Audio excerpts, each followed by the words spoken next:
and then we'll read the short khutbah and do the salah, inshallah. This was the first adhan, by the way. Alhamdulillah. Alhamdulillah Rabbil Alameen. وصلى الله وسلم وبارك على سيدنا محمد وعلى آله وصحبه وسلم تسليما كثيرا ولا حول ولا قوة إلا بالله العلي العظيم. اللهم علمنا ما ينفعنا وانفعنا بما علمتنا وزدنا علما. We ask Allah subhanahu wa ta'ala to give us knowledge that benefits us and give us knowledge that we can act upon it and make us from the people who listen to the words of Allah subhanahu wa ta'ala and His Messenger sallallahu alayhi wa sallam and act upon it. Allahumma ja'alna min alladhina yastami'una al-qawl fayattabi'una ahsana.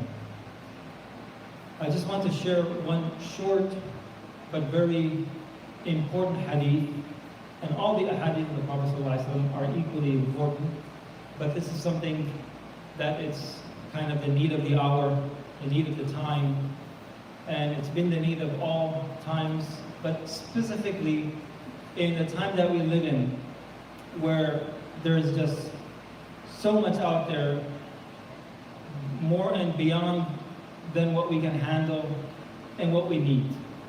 More than what we can handle and more than what we need. So there is a line that the Prophet ﷺ drew between what is important, what is need, what is necessity, what is beneficial versus what is not needed, noteworthy, not beneficial, etc.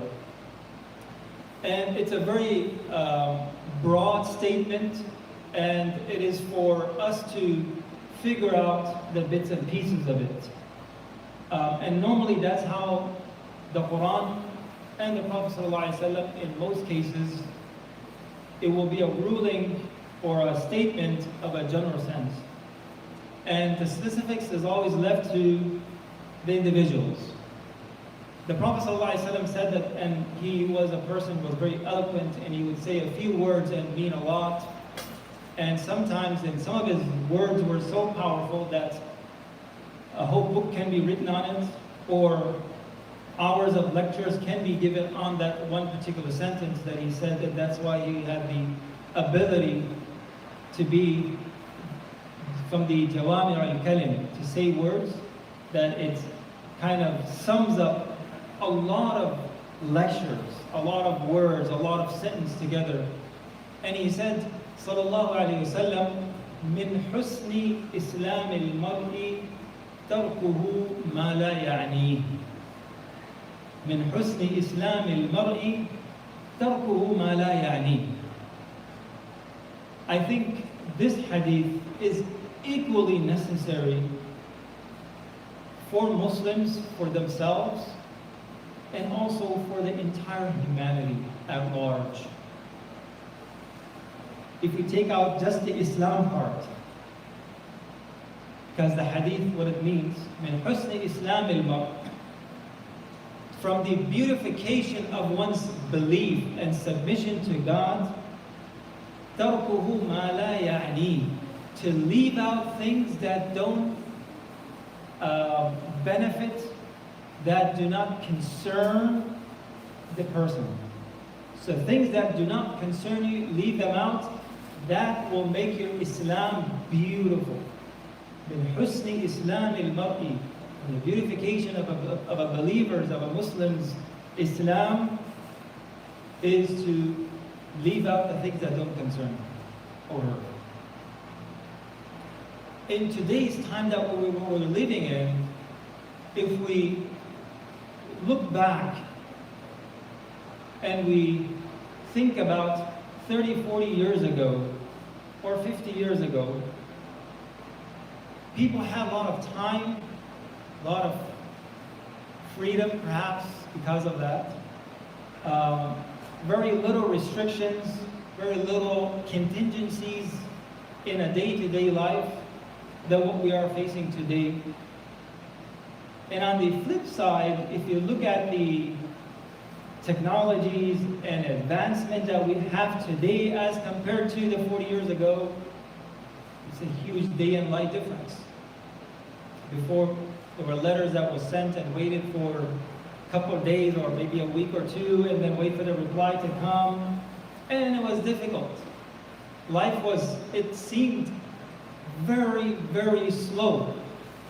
And yet, if you compare the outcome of both, is that people had less stress in the past, were happier, were content with little, and the list goes on. With all the advancement, with all the things that we have today, the level of happiness, the level of contentment, the level of just being happy with a day-to-day life routine, very different. And if you look deep, this hadith is actually very relevant. من حسن إسلام المرء تركه ما لا يعني. What are the things that do not concern me? It doesn't concern my deen in particular. First and foremost, does it concern my deen? Because that's the most important thing that I have. Does it impact? Does it concern my akhirah, my hereafter? Does it concern my dunya, worldly things, my day-to-day life? Certain information is just information. Oh, did you hear about that? I didn't hear about it, but what if I heard about it? What would that do to me? What would that benefit me? What would I do with that information? Is it going to help me in any way? Is it going to benefit me in any way? Is it going to protect me from any harm in any way? If is all the above, then yes, go for it. That information is good for you and it's good to deal with that. But if it doesn't benefit, information, there's just so much out there and so much, sorry to say, so much garbage information out there. It's just information, it's entertainment. That it doesn't help us in any way. Recreational time and things and activities and places, these are all good things. روح القلوب ساعة فساعة, the Prophet ﷺ said that. Entertain yourself at times. The Prophet ﷺ did that. He would laugh, he would joke, he would have fun time, relaxation. It's helping. You go out for a morning walk. You sit at your chair in front on your deck, breathing fresh air. This is all good. It's all khair in it, because you're doing it for your betterment. It's good for your health. It's good for your mind. It's good for your soul. All of those things, but unnecessary things. This is the time that we have to really think about what is in it in my life that I'm doing. And I'm speaking to myself as well.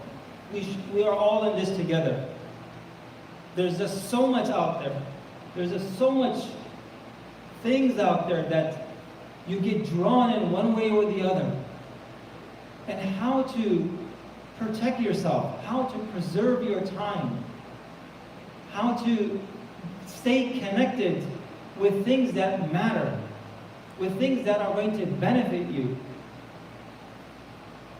And therefore, that's, I think, the challenge of the hour, is how to be productive in all situations, whether you're at work, whether you're with friends, whether you're with family, whether you are by yourself on your own.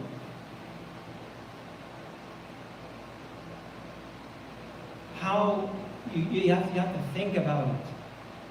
You have to analyze of how much time I'm putting into things that actually don't benefit me. Not in 5 years, maybe not even 10 years, maybe not even 50 years. Stay away from that. As a poet, whoever knows Farsi here will enjoy it. He says, Labba bando, gosho bando, chashma band, gar nabini nur haq barma bekhand. Which means that you close your ears, chashma band, close your eyes, gosho band, and close your mouth. From all the things that is unnecessary in life, If you don't see the light of Allah, then laugh at me. If you don't see the light of Allah, then laugh at me. You know, there's a hadith of that things that make the heart dark, hardens the heart, is too much laughing. If you look at the shows and the entertainment industry out there is growing by day. There's so much out there that people are just consuming. And why they are out there? Because there are consumers. Otherwise they wouldn't be profitable. They wouldn't be out there. So the poet is saying that you protect these three limbs from all the unnecessary things. We're not even talking about the things that are prohibited. Because what will happen when you are protecting yourself from getting involved in things or discussions or activities that have no benefit to it, then you are protecting yourself from a higher level of things. From sins, from backbiting, from gossiping, from just talking about people. In the entertainment industry, it is mostly gossiping and backbiting. You know, that's how things happen. That's how they make people laugh. You mock someone, you talk about someone, how they look, how they speak, how they act, and so on and so forth. That's the husn of Islam. You will see the light of Allah subhanahu wa ta'ala. Because you are using your time wisely, that Allah has trusted you with. This amana that Allah has given you, you are using that, you will see the light of Allah. You will see the light. And why? Because your heart is soft. You haven't made your heart hard, and now you would see the light of Allah subhanahu wa ta'ala. When you pray, you say Allahu Akbar, you will enjoy that salah, that 2 rak'ah. When you open the Quran, you will enjoy that. When you say subhanallah, you do the adhkar, you will enjoy that, because the heart is not filled with all that garbage. We ask Allah subhanahu wa ta'ala to give us sound heart, to give us strong iman, to give us strong faith, and to protect us and our kids, and our family members, and to make us from those people who beautify their Islam, they beautify their submission to God by not getting into things that don't concern them. أقول قولي هذا وأستغفر الله. Please make dua for many individuals in our community. Brother Abdullah Kota, we ask Allah subhanahu wa ta'ala to give him shifa and afiyah. We ask Allah subhanahu wa ta'ala to give him recovery. Also a brother from our community who's here almost every Friday in front of me. I see him every Friday. He had a surgery yesterday. We ask Allah subhanahu wa ta'ala to give him shifa, give him speedy recovery. And all those who are sick in our community, we ask Allah subhanahu wa ta'ala to give all of them shifa. Wa sallallahu wa sallam wa baraka ala Sayyidina Muhammad. We'll pray 2 rak'at or 4 rak'at of your sunnah, and then we'll call the second rak'at.